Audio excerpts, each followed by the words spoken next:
Vamos a abrir nuestras Biblias, encender nuestras Biblias.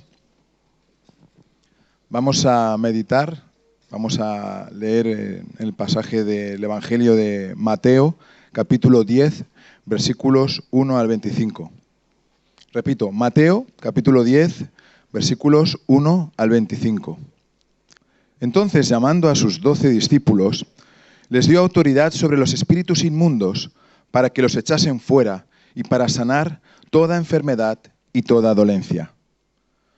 Los nombres de los 12 apóstoles son estos: primero Simón, llamado Pedro, y Andrés su hermano, Jacobo hijo de Zebedeo y Juan su hermano, Felipe, Bartolomé, Tomás, Mateo el publicano, Jacobo hijo de Alfeo, Lebeo, por sobrenombre Tadeo, Simón el cananista y Judas Iscariote, el que también le entregó. A estos 12 envió Jesús y les dio instrucciones diciendo: por camino de gentiles no vayáis, y en ciudad de samaritanos no entréis, sino id antes a las ovejas perdidas de la casa de Israel. Y yendo, predicad diciendo: el reino de los cielos se ha acercado. Sanad enfermos, limpiad leprosos, resucitad muertos, echad fuera demonios. De gracia recibisteis, dad de gracia. No os proveáis de oro, ni plata, ni cobre en vuestros cintos, ni de alforja por el camino, ni de 2 túnicas, ni de calzado, ni de bordón, porque el obrero es digno de su alimento. Mas en cualquier ciudad o aldea donde entréis, informaos quién en ella sea digno, y posad allí hasta que salgáis. Y al entrar en la casa, saludadla. Y si la casa fuere digna, vuestra paz vendrá sobre ella. Mas si no fuere digna, vuestra paz se volverá a vosotros. Y si alguno no os recibiere, ni oyere vuestras palabras, salid de aquella casa o ciudad y sacudid el polvo de vuestros pies. De cierto os digo que en el día del juicio será más tolerable el castigo para la tierra de Sodoma y Gomorra que para aquella ciudad. He aquí, yo os envío como a ovejas en medio de lobos.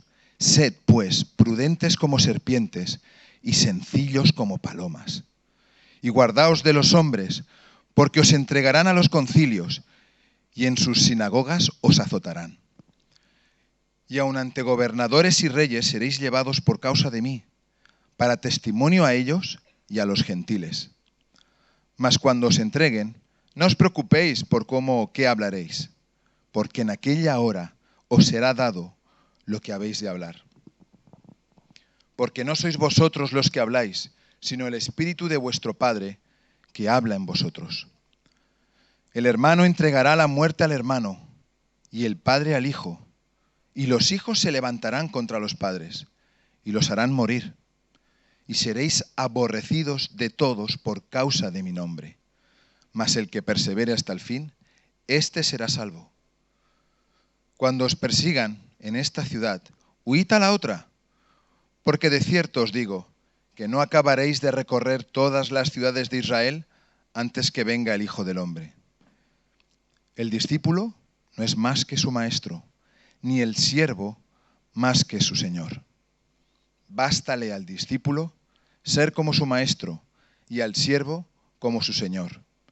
Si al padre de familia llamaron Beelzebú, ¿cuánto más a los de la casa? Hace ahora poco más de un año que los medios de comunicación y las redes sociales nos recordaban que hace ese año, pues un virus del cual lo ignorábamos prácticamente todo, llegó a nuestras vidas. Llegó a nuestras vidas y las puso boca arriba, ¿verdad? O patas arriba, como se suele decir. Todas aquellas cosas que pensábamos que eran más o menos estables o seguras se vieron sacudidas. Nuestros trabajos, nuestra economía, nuestras relaciones sociales, nuestros encuentros, nuestras cenas, nuestras comidas, todo, absolutamente todo. Y lo cierto es que de repente nos dimos cuenta que el peligro estaba ahí, simplemente por salir a la calle, hacer algo tan cotidiano como ir a comprar al supermercado o charlar con un amigo en la calle sin las medidas necesarias, podía hacernos enfermar y quizás incluso morir. Fuimos más conscientes que nunca de que éramos vulnerables. En realidad siempre lo fuimos, no era nada nuevo. Pero quizás la pandemia nos ha recordado o nos ha vuelto a traer a la memoria de que lo somos. Y lo somos más que nunca, ¿verdad? Ya no hace falta que se desate una guerra nuclear, sino que de la noche a la mañana todas aquellas cosas, nuestra sanidad, nuestro estado del bienestar, nuestros trabajos, todo puede cambiar de un momento para otro. Somos frágiles, somos extraordinariamente vulnerables, hermanos. Y creo que a ninguno de nosotros nos gusta ser vulnerables, poder ser heridos. No nos gusta. Lo cierto es que a mí por lo menos me gustaría ser invulnerable al virus. Salir a la calle con la tranquilidad de que no me va a pasar nada. Y seguramente a todos vosotros también, ¿verdad? No nos gusta pensar que hay tal grado de inestabilidad que no controlamos absolutamente nada. He visto incluso a personas que siempre eran muy seguras y muy confiadas y hablaban quizás con cierta soberbia de lo que iba a ocurrir en el futuro, ser más cautelosos. Bueno, voy a montar este proyecto, este negocio, pero ¿quién sabe cómo irá? ¿Quién sabe lo que ocurrirá en verano, lo que ocurrirá en el 2022? Nos hemos vuelto más cautelosos. Y no nos gusta esta sensación porque nos gusta tener un mínimo de seguridad. Los seres humanos necesitamos sentirnos seguros en alguna medida para percibir que estamos bien. Esa es la realidad. Y en nuestra vida espiritual ocurre algo similar. Creo que aquellos versículos que más nos gustan son aquellos que tienen que ver con el amor de Dios, con la protección, con su paciencia conmigo, con su misericordia, con su gracia, con que a los que aman a Dios todo les ayuda para bien. Creo que esos versículos, si os entretenéis en mirar cuáles son los versículos de la Biblia más buscados en Internet, después de Juan 3:16, son este tipo de versículos. Realmente no nos inclinamos tanto o no hacemos tanta referencia a otros versículos como aquel que dice que si alguno quiere ser discípulo mío, olvídese de sí mismo, cargue con su cruz cada día y sígame. O la carta a 2 Timoteo, donde Pablo le dice, tú pues sufre penalidades como un buen soldado de Jesucristo. Esos versículos no nos llaman tanto la atención. Y en este pasaje que hemos leído de Mateo 10, estamos viendo cómo al comienzo los discípulos reciben una cantidad de poder extraordinaria. Van a manejar una autoridad que ni siquiera Elías o Eliseo pudieron pensar o tuvieron entre sus manos. En los capítulos 8 y 9, los anteriores que no hemos leído, Jesús está llevando a cabo una actividad intensa. Está pateándose las aldeas y las ciudades, está anunciando que el reino se ha acercado.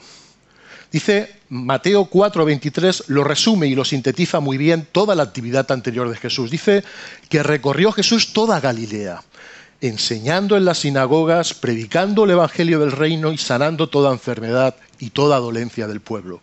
Yo me imagino a Jesús agotado al acabar la noche, agotado física y emocionalmente de atender a tantas personas. Hace 15 días estaba batallando dentro de mí con dos ideas y con dos textos, ¿no? Y recibí de parte del Señor que este era el texto que tenía que traer esta mañana. Mi sorpresa fue el domingo pasado cuando el pastor Óscar trajo un texto muy similar, que encierra una idea similar de ir.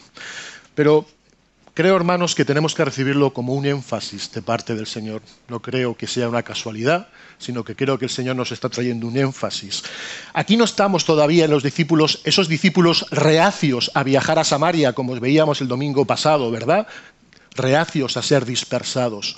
Este es un ensayo general, es un gran ensayo general de lo que luego al final del libro de Mateo va a ser la gran comisión que conocemos, cuando en el capítulo 28 Jesús les dice, id por todo el mundo, hacer discípulos a todas las naciones, bautizándolos en el nombre del Padre y del Hijo y del Espíritu Santo. Este es un ensayo general. Y aquí, excepto la enseñanza, que seguramente Jesús no les ve todavía preparados, les encarga que hagan exactamente lo mismo que Jesús ha estado haciendo. Jesús ha estado predicando el Evangelio del Reino y atendiendo a las personas en sus necesidades, sanándolas.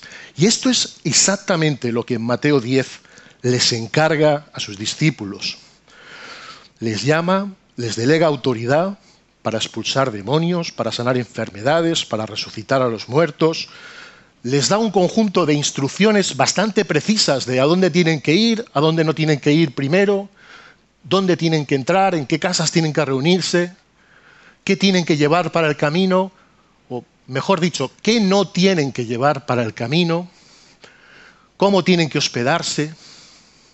Les da instrucciones y en una segunda parte les va a dar advertencias. Les va a decir lo que va a ocurrir. Jesús aquí es un pésimo captador de seguidores. Hace justo lo contrario de lo que haría uno de nuestros políticos de hoy en día. No los quiere embarcar sin saber a lo que van. Fíjense qué advertencias más duras. En el 24, no esperéis que os vaya mejor que a vuestro propio maestro, porque el discípulo no va a ser más que el maestro. O en el 25, si de mí, que soy el maestro, están diciendo barbaridades como que si libero a la gente es porque estoy cogido del brazo con Belcebú, ¿qué no barbaridades van a decir de vosotros? Os van a decir cualquier cosa. Estad preparados. O en el 38, que no hemos leído, el que no coja su cruz y me siga, ese no es digno de mí. Justo lo que hacía falta para animarles. Un buen compendio de advertencias estrictas y claras de lo que va a ocurrir. No tiene interés el Señor en que tú le sigas sin saber a lo que vas. Esa es la realidad, hermano. Y si alguien te ha vendido un evangelio fácil, reclámale. Ponle una demanda. Porque esto no es el evangelio. Estas son las advertencias de Jesús a sus discípulos. Es un encargo que puede parecer duro. ¿Y qué hay de ese poder? Porque hemos dicho que recibieron poder. Pero ese poder no era para ellos. No era para ser fuertes. No era para ser invulnerables a todas esas cosas, a todo ese reproche, a toda esa indiferencia, a tener que salir corriendo de algunas aldeas, a recibir la hostilidad de la familia. No es un poder para eso. No es un poder para el espectáculo, ni para que tú seas o yo sea invulnerable. Es un poder para anunciar el reino, para anunciar y demostrar el reino de Dios. Para eso es el poder. Y en este ensayo general, Jesús, entre ese primer bloque de instrucciones precisas y luego las advertencias, introduce un versículo, el 16, a modo de bisagra o de transición, que yo lo veo como una fotografía, ¿no? Haciendo bueno ese refrán de que vale más una imagen que 1000 palabras. Les dice en el 16 el cómo de la misión. Les dice cómo los va a enviar. Sintetiza quizás todo lo que estoy diciendo. Y es una imagen que, aunque nos hemos acostumbrado a leerlo, realmente no es nada fácil de recibir, es más bien impactante. Dice, yo os envío tan frágiles y tan vulnerables como enormes y poderosos leones entre lobos. No, ¿verdad, hermanos? No dice eso el texto, aunque nos gustaría que lo dijera. Dice, os envío como ovejas en medio de lobos. Es una papeleta difícil de digerir para mí, porque no quiero ser la oveja en medio de lobos. Todos sabemos de las cualidades del lobo, no hace falta ser un gran experto. El lobo es un buen cazador. También actúa en manada, como las ovejas, curiosamente, en grupo. Es estratega, sabe correr durante horas y horas hasta agotar a su presa.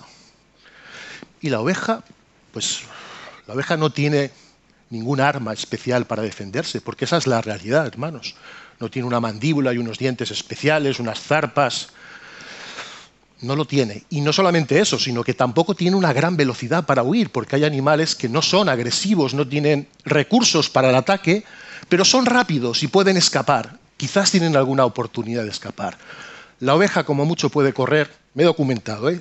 Es sorprendente la cantidad de estudios que hay sobre las ovejas en Internet. No os lo podéis ni imaginar. No más de 30 kilómetros por hora puede correr una oveja. Con los 40 o 50 que corre el lobo, no tiene posibilidad ninguna. Es la foto misma de la vulnerabilidad. Ovejas en medio de lobos. ¿Y qué pasa con esas ovejas? Pero no tienen ninguna característica. Las ovejas son vulnerables, son humildes. Y una de las cosas positivas que tienen, hermanos, es que aceptan que tienen que ser conducidas, que van a depender de un pastor que les guíe, un pastor que les haga entrar por la puerta del redil, un pastor que las dirija y que les marque un camino. Además, las ovejas les gusta ir también en grupo. Y dicen los estudios que quizás no es tanto porque sea un animal tan social, sino porque cuando no está en el rebaño, parece ser que la oveja se estresa, se desorienta y se siente más vulnerable.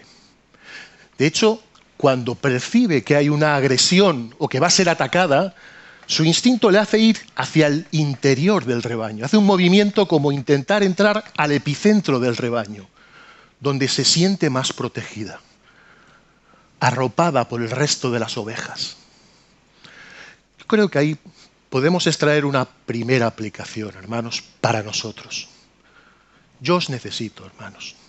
Os necesito porque va a haber momentos en que voy a estar asustado, o voy a estar percibiendo el peligro, o estaré herido, y necesitaré adentrarme en el rebaño y sentirme protegido por vosotros. No podemos ir solos. No tenemos ninguna opción. No te acostumbres a decir yo me quedo en casa, consumo un culto cuando me parece bien. No necesito realmente al resto de la iglesia. Sí la necesitas, hermano. Necesitas a este rebaño o al rebaño que tú decidas, donde el Señor te muestre, pero necesitas un rebaño.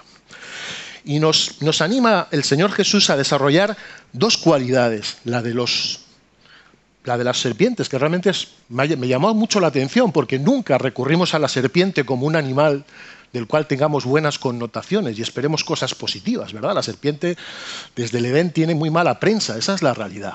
Sin embargo, aquí dice ser astutos como serpientes. No es astuto para hacer el mal, no es ser pícaro, que decimos en castellano, es ser astuto para hacer el bien, para anunciar el reino. Las serpientes, la mayoría de las serpientes no tienen visión, pero sin embargo perciben por las vibraciones y por los cambios de temperatura a su rival a distancia. Tienen un gran discernimiento. Son astutas y saben esconderse, se introducen en las casas y en los sitios más inverosímiles. Nadie los ve, pasan desapercibidas y esperan un momento preciso para, ¡pam!, atacar. No están todo el tiempo mostrándose no, esperan un momento concreto e intervienen. Creo que eso también nos da una idea de lo que tenemos que desarrollar. Y es infiltrarnos, hermanos, en la sociedad. Pero no infiltrarnos para ser uno más, sino infiltrarnos y saber medir y discernir cuál es el momento de anunciar el reino, de proclamarlo, de mostrarlo a los demás.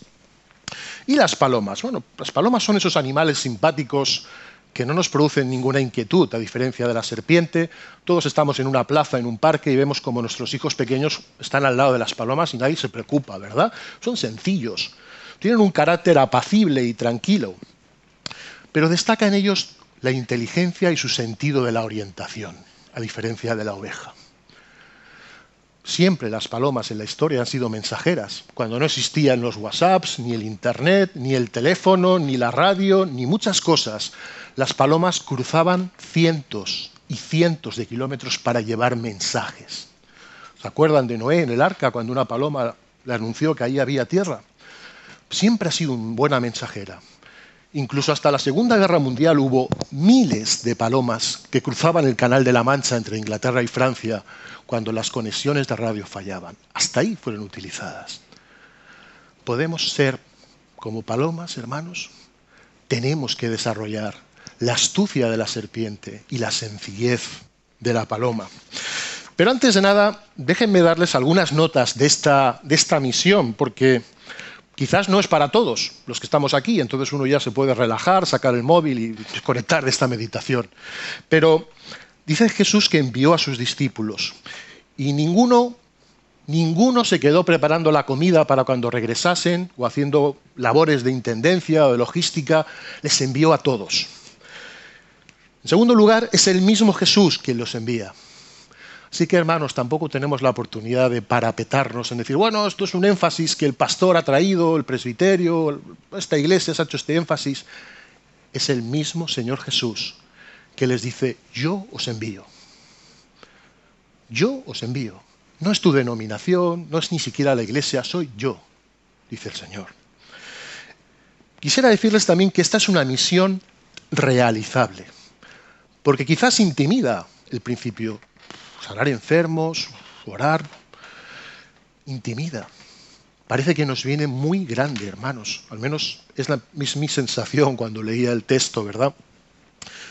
Pero realmente Jesús lo que les está encargando no es tanto lo que les encarga, sino que continúen la misma labor que Él ha venido haciendo. Predicar como yo, atender a las personas como yo, hacer obras de amor con ellos. No sé si nos toca sanar, claro que nos toca orar por los enfermos hoy en día, pero si no nos toca también escuchar al que necesita desahogarse, acompañar al que está solo, nos toca llevar esperanza al que la ha perdido, nos toca estar ayudando al que tiene hambre dándole comida o cubriéndole. Esas son obras de amor y de misericordia que demuestran el reino de los cielos. Es una misión realizable y es para nosotros hoy. Porque quizás nos cuesta asumir, quizás uno esperaría que los discípulos que se envíen a esta misión sean los más aventajados, como una especie de cuerpos especiales dentro de la policía, ¿verdad? Los que están más preparados, esos son los que van a esta misión. Los envía a todos. Y los envía, y hay una serie de verbos que yo creo que tienen que hacernos ver que es una actividad intencional. ¿Qué quiero decir con eso? Que todos esos verbos que aparecen en el capítulo 10 de Mateo, predicar, sanar, limpiar, resucitar, echar fuera, saludar, no pueden ocurrir porque sí, por casualidad. Los discípulos, los apóstoles ahora, tienen que salir con la intención de que eso ocurra. No pueden ir por los caminos y si alguien me para y me dice que ore por él, pues yo oraré por él. Y si estoy en una aldea o en una sinagoga y alguien me dice, háblame del reino, pues entonces yo le hablo. Si ocurre, ocurre, y si no ocurre, pues no ocurre. Es intencional. Los discípulos tienen que buscar las oportunidades y tienen que buscar el poder de lo alto para tener las oportunidades y aprovecharlas bien, para predicar y mostrar el reino. ¿En qué consiste esta misión? Exactamente lo que acabo de decir, hermanos. En mostrar, en proclamar y demostrar. Hay ocasiones en que nos atascamos en estas dos opciones, ¿verdad? Que no son dos opciones, son dos actividades a realizar. A veces pensamos que, bueno, yo no soy muy bueno hablando a otros, no tengo mucho don de palabra, pero yo hago cosas, porque eso es lo importante, dar trigo, menos hablar y dar trigo. Hay hermanos que tienen esta visión. Yo hago esto, hago lo otro, ayudo aquí, ayudo al otro. Y hay hermanos que piensan justo al revés, que lo importante es predicar, que no somos una ONG, que ya hay muchas ONGs que ayudan al prójimo. Y es verdad. Yo recuerdo hace años en una reunión de un equipo evangelístico que donde se organizaba el trabajo y un hermano que acababa de venir decía, bueno, es que nosotros tenemos que predicar y nada más. No tenemos que repartir ropa, ni comida, ni... Y los hermanos de ese equipo que llevaban años le decían, es lo uno y es lo otro. Y tenían razón. Hay días en que solo predicamos. Hay días en que extender el reino implica escuchar, porque necesitan ser escuchados. Hay días en que nos preocupamos por su familia, por sus necesidades, por sus enfermedades. Y hay días en que hacemos las dos cosas. Les predicamos y oramos por sus necesidades. Es lo uno y lo otro. No nos atasquemos en ese debate estéril de que es anunciar o es acreditar el reino, es hacer obras de gracia y de amor o es predicar.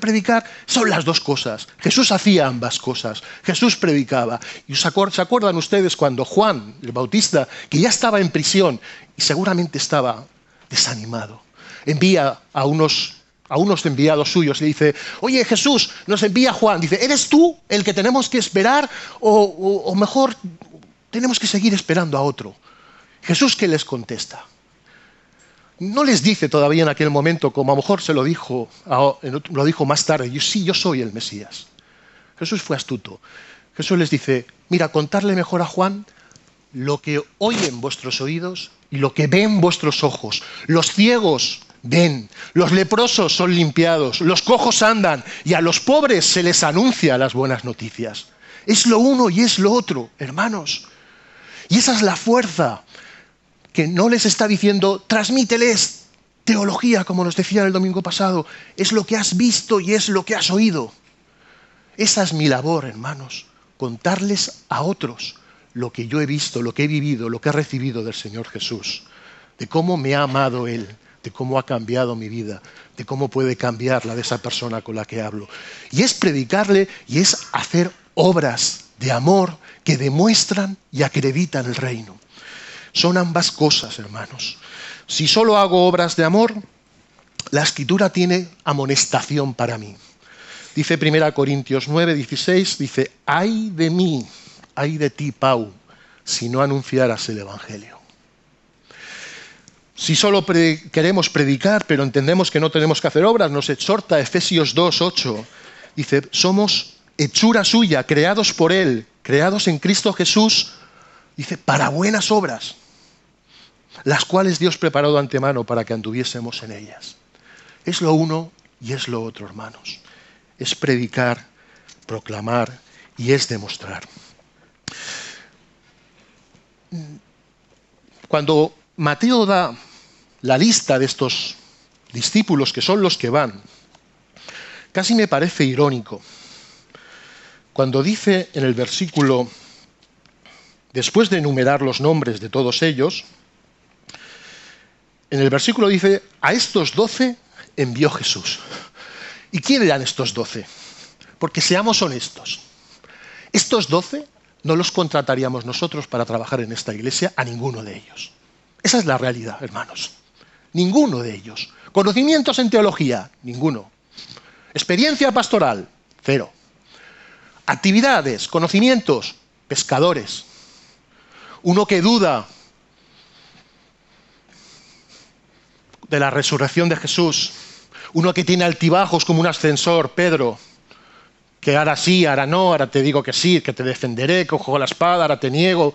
Una bandada de 12 hombres que lo abandonaron cuando fue arrestado, asustados, perdidos. Verdes, inmaduros. Un publicano, Mateo, que cobraba impuestos para Roma. Y Simón, el cananeo, un celote, que odia a los publicanos. Me imagino el ambiente al principio de esa mezcla de hombres, pescadores, algunos más ricos, más pobres, un verdadero desastre. Pero no son 12 hombres que les cae esto como decir, bueno, pues mira, me ha tocado. Yo no lo he vivido, pero hay listas en las que uno no quiere estar, ¿verdad? Hay listas antiguamente cuando era el servicio militar, pues se salían los nombres de los que les tocaba el servicio militar y la gente iba allí, buscaba su nombre y decía, uy, me ha tocado aquí, me ha tocado allá, me ha tocado en tierra, en marina. Esto no es una mala cosa que les ha tocado a estos discípulos, porque no olvidemos que Jesús los ha escogido antes, los ha llamado. Son los hombres que Él ha querido. Incluso Judas también lo ha escogido Él. Hermanos, si nos ha escogido y nos envía, ¿será porque podemos ir? ¿Será porque podemos anunciar el reino? Yo pienso que sí, hermanos, porque Él no se equivoca en esto. No se equivoca. Y este grupo tan variado de caracteres, casi confrontado, diría en algún momento, es el que Jesús envía para esta misión de Mateo 10. Los envía primeramente justo al contrario. El domingo pasado estábamos hablando de la pereza de ir a Samaria. Y aquí les dice que empiecen por las ovejas de Israel. No es una contradicción, este es el momento. Mateo escribe para una comunidad de creyentes de origen judío. Los judíos a veces rechazaban a los discípulos porque decían, os habéis olvidado de vuestro pueblo. Y el Señor quiere dejarles claro que el mensaje es para todos, pero que va a empezar aquí, en las ovejas de Israel. Después os enviaré a Samaria, pero voy a empezar por aquí. No es que unos sí y otros no. Y evidentemente, hermanos, la tentación que yo les decía al principio de ser invulnerables e ir blindados está ahí. Yo la tengo. Y si ustedes van para atrás en el Evangelio de Mateo, al capítulo 4, ven cuando el diablo se encuentra con Jesús en ese desierto en el que Jesús ha estado 40 días ayunando, 40 días y 40 noches ayunando. Mateo 4, del 2 al 11. Por 3 veces Satanás le tienta a Jesús. Si eres el Hijo de Dios, pues dile a estas piedras que se conviertan en pan. No la subestime la tentación, porque después de 40 días y 40 noches, yo no los he estado nunca ayunando, y seguramente los que estamos aquí ninguno, 40 días sin comer. Pensar en un pan caliente y crujiente es una tentación, creo, mucho más poderosa de lo que nos imaginamos. ¿Por qué? No es nada malo comer si tengo hambre. Si eres el Hijo de Dios, que se conviertan en pan. Segundo intento. Si eres el Hijo de Dios, otra vez ataca a su identidad. Tírate de esta altura, del pináculo del templo, del lugar más alto del templo. Lánzate, haz un espectáculo. Disfruta del riesgo y de la emoción. Y los ángeles, en plan peliculero, te salvarán al final. Tercer intento. Todo esto le llevó a Jesús y le mostró los reinos, el poderío. Todo esto, tierra, todos estos reinos serán tuyos si te postras y me adoras. ¿Para qué tienes que ir por las aldeas y por las sinagogas? Que unos te escuchan, otros son indiferentes, otros te quieren matar, literalmente. Otros no te entienden, estos discípulos tuyos suben y bajan. No hagas eso. Sé un Mesías como toca, disfruta del poder y de la gloria y de los reinos. Claro, y deja tu misión. Y deja tu misión. Lo que en definitiva Satanás le estaba proponiendo a Jesús es: ponte la corona, pero no cojas la cruz. Apártate de la cruz. Y Jesús no cedió a esa tentación. Pero esa tentación es insistente para Jesús, porque se acuerdan cuando les explica a los discípulos de que iba a ir a Jerusalén y de que allí iba a padecer y que iba a morir y que iba a resucitar. Pedro sale diciendo: no, ni hablar, Señor, de eso ni hablar. Yo no voy a permitir esto, cuídate. Dice el pasaje que lo saca aparte, se lo lleva aparte, dice: Señor, piénsatelo bien, esto no. Y Jesús le mete un rapapolvos, un zasca, que dirían nuestros hijos importante. Le dice: apártate de mí, Satanás. Porque Jesús estaba reconociendo en esas palabras la misma voz de Satanás del desierto. Le estaba proponiendo que no vayas a la cruz, que no cumplas tu misión de rescate. Y hasta el último momento, hermanos, allí crucificado en la cruz, con un malhechor a la derecha y otro a la izquierda, hay uno que le dice: oye, si eres el Cristo, pues sálvate. Y claro, sálvanos a nosotros también, ya que estamos aquí. No permitas que esto continúe, bájate de la cruz. Pon fin a este desastre, sálvate. Coge la corona, pero deja la cruz. Esa es la tentación, hermanos. Y es la tentación que nos viene a nosotros. Y hago un paréntesis y me gustaría presentarles a un personaje. Les invito a ir a Lucas, al Evangelio de Lucas ahora. A Lucas 12, un personaje de una parábola. Lucas 12, del 16 al 20, lo leemos muy rápidamente. Después de una disputa sobre una herencia, las herencias siempre traen disputas, dice: también les refirió una parábola. La heredad de un hombre rico había producido mucho, y él pensaba dentro de sí diciendo: ¿qué haré? Porque no tengo donde guardar mis frutos.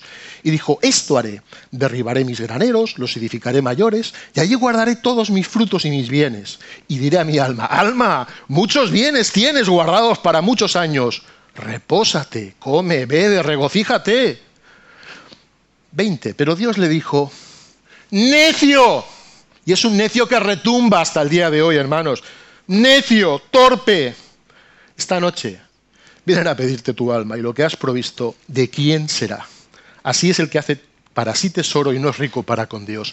Este hombre ya era rico de por sí, y encima le viene una cosecha sobre abundante, hasta el punto de que dice: bueno, es un hombre que piensa, no es un hombre que improvisa. Dice: ¿qué voy a hacer? Y empieza a cavilar. Y dice: pues ya sé lo que voy a hacer. Voy a hacer más grandes mis graneros. Voy a tener capacidad para tenerlo todo, porque no me quiero quedar sin nada, lo quiero todo. Derriba unos graneros, construye unos graneros más grandes. Y la parábola es la parábola de los mis bienes, mis graneros, mi heredad, mis frutos, mis nuevos graneros. Todo. Pero La parábola, evidentemente Jesús está hablando y advirtiendo sobre el riesgo de la codicia, claro que sí, de vivir en torno al tener cosas. Pero es curioso este pronombre que introduce al final, dice, porque a lo mejor el hombre, yo he luchado contra mis propias ideas preconcebidas, a lo mejor este hombre no se va al infierno, no lo dice la parábola. Y a lo mejor incluso además este preaviso que tiene, dice, oye, esta noche vienen a pedir tu alma. A lo mejor clamó al Señor y se arrepintió y recibió misericordia. Pero el reproche va más allá. Le está diciendo lo absurdo que es que todo eso que ha llenado en los graneros, toda esa estrategia de vida, ¿para quién va a ser? Porque su vida estaba vacía. La parábola resalta que no hay nadie. Parece que no hay amigos, parece que no hay familia. Hermanos, ¿con quién comparto las bendiciones que he recibido de parte de Dios? ¿Para quién? Esa experiencia de salvación, las bendiciones que ha recibido del Señor, ¿para quién van a ser? Porque esto es, en cierto modo, lo que todos queremos. Llegar a un punto de seguridad y decir, ¡ay, he trabajado, me lo he currado, me lo merezco! Pues ahora ya, como dice aquí este hombre, dice, me voy a relajar y voy a decir, tengo bastante dinero guardado en el banco, tengo un buen fondo de pensiones, tengo un seguro médico privado por si me pasa algo, he conseguido ahorrar para darles un empujón a mis hijos, ahora ya voy a viajar y voy a pasármelo bien y voy a disfrutar. Alma, tienes ya mucho, guárdalo, reposa, come, bebe, pásatelo bien, que es el mensaje de hoy en día. Hermanos, si yo les decía al principio que en Mateo 10 no se les dice lo que tienen que llevar los discípulos. Es más, va contra toda lógica, porque si yo hago un viaje, me voy preparado para un viaje, ¿verdad? Pero les dicen, no te lleves dinero para el viaje. No te lleves ese cinturón, una especie de riñonera donde puedes guardar cosas, comida. No te lleves ni siquiera el bastón ni las sandalias. Creo que para ir a Samaria no nos falta nada, hermanos, como se nos decía el domingo pasado. Esa reticencia a ir a Samaria no es porque nos falte algo, porque lo tenemos todos los recursos de parte de Dios. Y esta es una iglesia bendecida, con dones, con habilidades, con destrezas, con multitud de cosas. El problema no es lo que nos falta, creo que el problema es lo que nos sobra. Nos sobran graneros llenos de cosas. Nos sobran planes. Nos sobran los deseos de estar bien. Y esa es la tentación, la misma tentación que el Señor Jesús recibió y que nos viene a nosotros. Relájate, pásatelo bien. Jesús se limitó y se hizo frágil y vulnerable. Esa es la estrategia de Jesús. Jesús se limitó en el tiempo, en el espacio, y vino tan vulnerable en medio de nosotros como lo es un bebé. ¿A quién le podía asustar un bebé? ¿A quién le podía intimidar? ¿Quién no podía identificarse con un bebé? Nadie. Dice Juan que el Verbo se hizo carne. La palabra se hizo carne y habitó entre nosotros. Literalmente plantó su tienda en medio de nuestro campamento. Cogió una silla y se sentó en medio de la cena, en nuestra cocina, en la mesa con nosotros. Esa es la estrategia de Jesús. Y esa es la estrategia que nosotros tenemos que seguir. Y allí donde estemos a anunciar el reino. Como vulnerables, como frágiles, como débiles, absolutamente, hermanos. Pero creo que ¿quién mejor que nosotros para hablarles a otros que los que somos tan falibles como nosotros los creyentes, tan imperfectos? Dice en 2 Corintios 12, estoy acabando, hermanos, dice que te basta mi gracia, le dice a Pablo, te basta. Pablo tenía ese aguijón, que algunos especulan si sería una u otra enfermedad, algún problema. Y Pablo lo dice, y esa es la reacción natural. No se consolaba, no se resignaba a eso, sino que oraba y le pidió al Señor por varias ocasiones que le quitara ese aguijón, que no tuviera esa debilidad. Pero dice, te basta con mi gracia, pues mi poder se perfecciona en tu debilidad. ¡Wow! Dice, por lo tanto, dice Pablo, gustosamente haré más bien alarde de mis debilidades, para que permanezca sobre mí el poder de Cristo. Parece que es que hay el peligro cuando nos creemos fuertes. No sé si me está cayendo esto, Javi. Vale, ya está. Es el peligro, la sensación de querer ser fuertes. Es cuando cerramos puertas al poder de Dios a través de nosotros. Cuando nos pensamos que somos capaces, que podemos hacerlo, realmente nos estamos limitando porque nuestros recursos son muy pequeños. Pero cuando decimos, como Pablo dice, pues me voy a hacer alarde, me voy a gozar de mis debilidades, porque así el poder de Dios va a permanecer en mí. Por eso yo me voy a regocijar en debilidades, en insultos, en privaciones, en persecuciones, en dificultades que sufro por Cristo. Dice, porque cuando soy débil, entonces soy fuerte. Hermanos, nuestra estrategia es ir como ovejas en medio de lobos. Y hace unas semanas, ¿verdad? No muchas, teníamos una buena serie recordábamos un año sin iglesia, un año sin servicio, un año haciendo referencia a este tiempo en que no nos hemos podido reunir. Pero, si somos francos, ¿a cuántos de nosotros nos han dicho por la calle, oye, lleváis un año sin reuniros allí en la calle Industria y, caramba, cómo ha cambiado nuestras vidas? Estamos mucho peor ahora, porque desde que no os reunís, a mí no me lo ha dicho nadie. Y seguramente a vosotros tampoco. Al contrario, los vecinos aparcan más fácilmente y están más a gusto, ¿verdad? Esa es la realidad.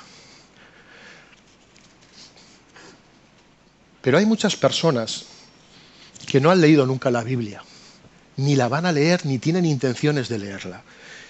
Y en 2 Corintios 3, 2, 3 dice que somos nosotros, con otras palabras, somos más o menos nosotros la única Biblia que van a leer. Dice que sus vidas son como una carta escrita en nuestro corazón. Dice, todos pueden leerla y reconocer el buen trabajo que hicimos entre ustedes, está diciendo el apóstol. Es evidente que son una carta de Cristo que muestra el resultado de nuestro ministerio entre ustedes. Esta carta no está escrita ni con pluma ni con tinta, sino con el Espíritu del Dios viviente. No está tallada en tablas de piedra, sino en corazones humanos. Somos nosotros esas cartas y somos seguramente lo que van a leer. ¿Que somos imperfectos? Por supuesto, hermanos, cada día lo tengo más claro todavía. Pero son las cartas que el Señor envía y nos ha escogido a nosotros para ello. Acabo con justo el texto anterior, porque creo que comienza ahí este envío de Jesús del capítulo 10. Si van conmigo a Mateo, capítulo 9, hay una mirada de Jesús con la que quería dejarles, porque necesito que sea mi mirada. Dice en el versículo 35, Mateo 9, 35, Jesús recorría todas las ciudades y aldeas, enseñando en las sinagogas de ellos, predicando el evangelio del reino y sanando toda enfermedad y toda dolencia en el pueblo. Y al ver las multitudes, tuvo compasión de ellas. Una compasión que sale de las entrañas, de lo más íntimo. Porque estaban desamparadas y dispersas, como ovejas que no tienen pastor. Marcos trata este texto también, y es cuando hace la multiplicación de los panes y los peces. Pero Mateo dice, tiene que haber algo todavía mejor que solucionar la necesidad puntual. Vamos a solucionar la necesidad de este grupo, de esta multitud y de las que vienen. Y por eso es el envío de Jesús a los discípulos. Dice que estaban desamparadas y dispersas, y el sentido del griego es mucho más rico todavía, porque dice confundidas, desamparadas, se refiere a algo que ha sido despellejado, que ha sido mutilado, algo que ha sido saqueado, que ha sido abusado, alguien que está agotado de un viaje interminable, desamparado, alguien que está en el suelo. Jesús veía a la gente así. Jesús veía a las multitudes y veía a personas rotas, destrozadas. Y a esa imagen de ovejas sin pastor, porque nosotros no somos distintos, hermanos, solo que hemos recibido la misericordia y tenemos un buen pastor, pero somos ovejas y esas ovejas están sin pastor. Y a la Y a la metáfora de esas ovejas sin pastor, Mateo pone otra metáfora, que es: la mies es mucha, mas los obreros pocos. Un campo lleno para cosechar. Ahí está. Dice: orad al Padre para que envíe trabajadores. Ellos son los trabajadores. ¿Estaría nuestro nombre si el Señor hace una lista hoy de los que van? Está mi nombre. Que el Señor les bendiga, hermanos.